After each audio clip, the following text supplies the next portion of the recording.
नमस्कार दोस्तों, stock market studies में फिर से एक बार आपको बहुत-बहुत स्वागत है।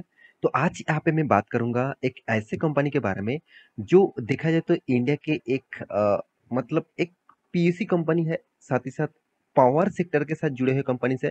देखिए पावर इंडस्ट्रीज़ में मतलब जितने सारे पावर जनरेट करने वाला कंपनीज़ है, जैसे आप बोल सकते हैं जितने सारे पावर जनरेट और साथ ही साथ डिस्ट्रीब्यूट एंड सप्लाई करने वाला जितने सारे कंपनीज़ है, उनमें से आज जिस कंपनी के बारे में बात करूँगा वो इंडिया के एक 8 नंबर रैंकिंग में रहने वाला एक कंपनी है। तो 8 नंबर रैंकिंग में रहने वाला एक कंपनी है जिसका नाम है एनएचपीसी। तो आप सभी जानते हैं इस कंपनी के बारे में। तो सॉरी एनएचपीसी, तो इसी के बारे में आज बात करूंगा क्योंकि बहुत सारे दोस्तों ने कमेंट किया सर इस कंपनी के ऊपर स्टॉक में गिरावट क्यों देखने को मिला और इस कंपनी के ऊपर एक बहुत बड़ा इंस्टीट्यूशन ने माल बेचा, तो अभी मैं क्या करूं। तो चलो मैं पूरा डिटेल्स आपको डिस्कस करता हूँ, तो वीडियो को लास्ट तक जरूर देखिएगा और अभी तक अपने इस चैनल को सब्सक्राइब नहीं किया तो जरूर सब्सक्राइब कर लेना, क्योंकि आपको daily basis stock market information update इसी चैनल के माध्यम से लगातार लगातार मिलते जाएंगे। और साथ ही साथ मैं और एक रिक्वेस्ट आपको जरूर कहूंगा, आप टेलीग्राम को अभी तक ज्वाइन नहीं किया तो प्लीज ज्वाइन कर लीजिए, क्योंकि आपको डेली बेसिस अर्निंग करना है तभी ज्वाइन करिए, नहीं तो आप वहां से मत ज्वाइन करिए।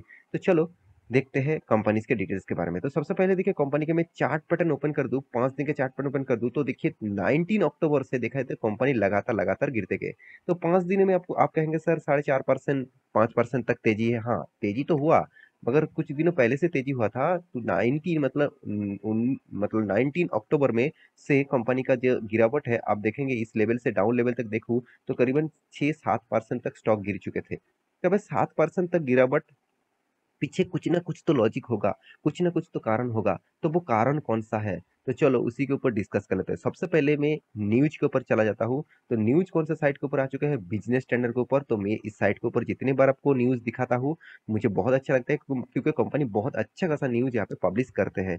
तो इस साइट को विजिट करिए और पूरा क्रेडिट में इस साइट के ऊपर देना चाहूंगा। तो चलो डिटेल्स में आपको यहाँ पे दिखा देता हूँ न्यूज क्या है। आप देख सकते हैं एक बड़े इंस्टीट्यूशन, एक बड़े डीआईएस। तो सबसे पहले मैं डीएस के बारे में बात करता हूँ, एलआईसी। तो एलआईसी आप सभी जानते हैं इस कंपनी के एक बहुत बड़ा स्टेक खरीदारी करके रखे थे, क्योंकि देखिए मैं यहाँ पे इन्वेस्टर के बारे में बात करूँ और डीएस के बारे में बात करूँ तो सबसे बड़ा स्टेक किसके पास थे, एलआईसी का। आप देखेंगे तो एलआईसी लाइफ इंश्योरेंस कॉर्पोरेशन के पास कितना 5.57% का होल्डिंग अभी देखने को मिलेगा, क्योंकि पहले कितना था 7% से भी ज्यादा होल्डिंग था, 7.54%, 7.59% तक होल्डिंग था।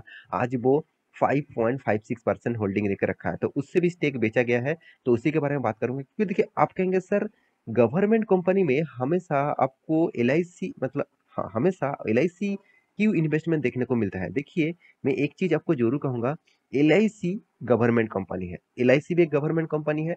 और गवर्नमेंट हमेशा चाहते हैं अगर कोई कंपनी उसका तकलीफ में पड़े, तकलीफ में मतलब उसका फंडिंग का जरूरत हो, उसका उसका ठीक ठाक बिजनेस चल नहीं रहा है, तो उसको बिजनेस को ग्रोथ कराने के लिए, फंडिंग के लिए, उसका डेप्थ मिटाने के लिए उसको पैसे का जरूरत होगा। तो देखिए अगर निवेशक नहीं निवेश करेंगे तो वहां से पैसा उसको कहाँ से मिलेगा। तो बहुत सारे लोग देखते रहते हैं कि सर पब्लिक तो 58 यहाँ पे चलो मैं आपको दिखा देता हूँ। यहाँ पे डीएस के छोड़ देते हैं मैं पब्लिक, यहाँ पे देखिए डीएस के पास कितना 14%, एफएस के पास कितना 6.5% और पब्लिक के पास कितना 7.5%। तो प्रोमोटर के पास ही तो ज्यादा होल्डिंग है। तो देखिए इतनी कम होल्डिंग में बाकी जो लोग इन्वेस्टमेंट करके रखे हैं तो उनमें से कंपनी को कितना पैसा मिलेगा, और जितना जितना भी पैसा मिले उस पैसे से कंपनी चला नहीं पाएंगे। तो गवर्नमेंट खुद के पास स्टेक रखे हुए है, गवर्नमेंट के पास पैसा भी उतना नहीं है। तो गवर्नमेंट इसलिए क्या करते हैं, कर्जा लेते जाते हैं, क्योंकि इस कंपनी का कर्जा आप देखेंगे तो कोई छोटा मोटा कर्जा नहीं लेके रखा है, 26,000 करोड़ का कर्जा लेके रखा है। तो अच्छा खासा एक कर्जा लेके रखा है। तो इस कर्जे को मिटाने के लिए उसको फंडिंग की जरूरत है, इसीलिए वो गवर्नमेंट कंपनी को अप्रोच करते हैं, चलो तुम जाकर निवेश कर दो। तो इसीलिए डीआईएस के पास ज्यादा होल्डिंग रहते हैं, और वो भी कौन है, एलआईसी लाइफ इंश्योरेंस कॉर्पोरेशन। तो यहाँ पे मैं उसी के बारे में बात करूंगा। तो एल आई सी शेयर्स आप देखेंगे तो L I C share in NHPC comes down 5.2% from 7.2%। मैं पहले आपको दिखा चुका हूँ 7.5% के आसपास होल्डिंग था, आज वो 5.5% का होल्डिंग बन चुके हैं, क्योंकि एल आई सी ने खुद यहाँ पे स्टेक बेचा है। तो 7 मंथ में यहाँ पे जो उन्होंने जो होल्डिंग था वो होल्डिंग को कम किया है। तो अभी आप कहेंगे सर एल आई सी ने तो माल बेच दिया, तो क्या मैं भी इस कंपनी के ऊपर स्टेक बेच दूं, क्या मैं भी इस कंपनी के ऊपर माल बेच दूं। ऐसे बिल्कुल करने से पहले कुछ पैरामीटर्स आपको देखना होता है। तो चलो वो पैरामीटर आपको दिखा देता हूँ। देखिए कंट्री लार्जेस्ट यहाँ पे देखिए इंश्योरेंस कंपनी LIC वेडनेसडे के दिन said its share holding in the यहाँ पे देखिए hydro power Janet company India के सबसे number one hydro power Janet company है। NHPC has come down 5.2% on sales down shares over period of time for the consideration of rupees 7,000 crore. तो 7,000 करोड़ का around around आप देखा जाए तो माल यहाँ पे बेचा गया है। तो यहाँ पे अच्छा खासा स्टेक LIC ने बेच दिया। तो LIC ने तो बेचा, तो देखिए कोई ना कोई बेच रहा है तो कोई ना कोई तो खरीदारी करेंगे। तो कोई ना कोई बेचेंगे, कोई ना कोई खरीदारी करेंगे। तो देखिए यहाँ पे जो बेचा गया तो किस तरीके से बेचा गया वो आप देख सकते हैं। Corporation share holding of NHPC limited has यहाँ पे देखिए मतलब 72 करोड़ 62 लाख 11,315 टू यहाँ पे देखिए अभी इक्विटी शेयर कितने बचे हुए हैं 52 करोड़ 26 लाख 11,195। तो पहले 72 करोड़ था, अभी 52 करोड़ बन चुके हैं। इसका मतलब कंपनी का जो शेयर होल्डर है मतलब शेयर होल्डिंग था उसका परसेंटेज यहाँ पे बेचा गया है। 7.230% का होल्डिंग था, अभी 5.203% का होल्डिंग बन चुका है। इसका मतलब उन्होंने स्टेक बेचा है। तो उस बेचने के कारण ही स्टॉक के ऊपर एक एडजस्टमेंट प्राइस देखने को मिला। देखिए आप कहेंगे सर कंपनी क्या ओपन मार्केट में बेचा है? बिल्कुल भी नहीं। कंपनी ब्लॉक डील के माध्यम से बेचा है। तो उसके देखिए ब्लॉक डील में माध्यम से बेचे, ओपन मार्केट में बेचे, तो प्राइस का हमेशा एडजस्टमेंट हो ही जाता है। क्योंकि यहाँ पे आप देख सकते हैं NHPC इन्वॉल्व जनरेशन एंड यहाँ पे देखिए सेल्स ऑफ यहाँ पे देखिए bulk power of various power utilities. तो कंपनी के बारे में बातचीत किया जा रहा है। तो कंपनी के बारे में मैं सिर्फ एक ही बात कहूंगा, कंपनी जिस सेक्टर से बिलोंग करते हैं, जिस बिजनेस में कंपनी काम करते हैं, उस एंटर के बारे में बात करूँ, उस सेगमेंट के बारे में बात करूँ, तो कंपनी एक बहुत बड़ा मतलब सेक्टर को कैप्चर करके रखा है, वो है हाइड्रो प्रोजेक्ट। तो हाइड्रो प्रोजेक्ट के जितने सारे कंपनीज है ऑल ओवर इंडिया में, तो उनमें से नंबर वन कंपनी NHPC है। तो LIC ने माल बेचा, इसमें आपको पैनिक होने का जरूरत नहीं, क्योंकि इस तरीके से माल पहले भी बेचा गया, फिर से LIC खरीदारी की है। क्योंकि देखिए इसका पैरामीटर में अभी आपको दिखा चुका हूँ। आप DIS को देखेंगे तो LIC के पास कितना 7.54% होल्डिंग था, बीच में 7% हो चुके थे, अभी 5.5% हुआ है। तो इसका मतलब वो बेचते हैं, खरीदते हैं, इस तरीके से वो पैरामीटर चलते रहते हैं। तो इसमें आपको पैनिक होने का जरूरत नहीं।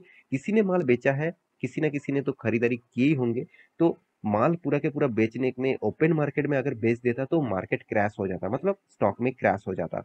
तो यहाँ पे ओपन मार्केट में नहीं बेचा गया, बाल्क डील में बेचा गया। तो यहाँ पे हमेशा प्राइस में एडजस्टमेंट होता है, क्योंकि देखिए बहुत ज्यादा क्वांटिटी जब बेचा जाता है, मान के चलिए अभी इस कंपनी का प्राइस कितना है, चलो मान के चला तो 40 रुपीज।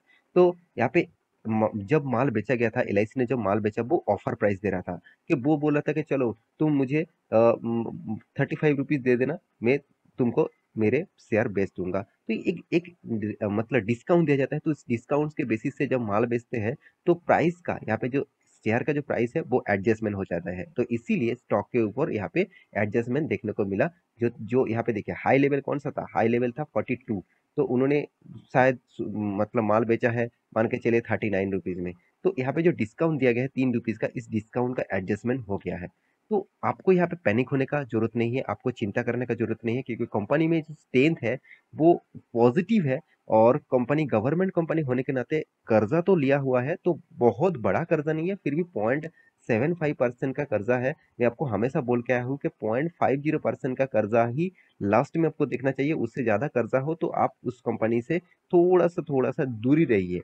फिर भी इस कंपनी के ऊपर मैं जरूर कहूंगा आप फोकस रखिएगा, क्योंकि कंपनी का जो एनुअली ग्रोथ है इनकम का, साथ ही साथ जो कैश फ्लो का जो सॉरी फ्री कैश फ्लो का जो ग्रोथ है, बहुत शानदार आपको देखने को मिलता है। आपको कंपनी का प्रॉफिट एंड लॉस के बारे में बात करें, कंपनी हर साल में कंपनी का प्रॉफिट को मेंटेन भी कर रहे हैं और कंपनी आपको रिटर्न भी पॉजिटिवली दिया है। तो इस कंपनी के ऊपर इसीलिए मैं आपको फोकस रखने के लिए जरूर कहूंगा।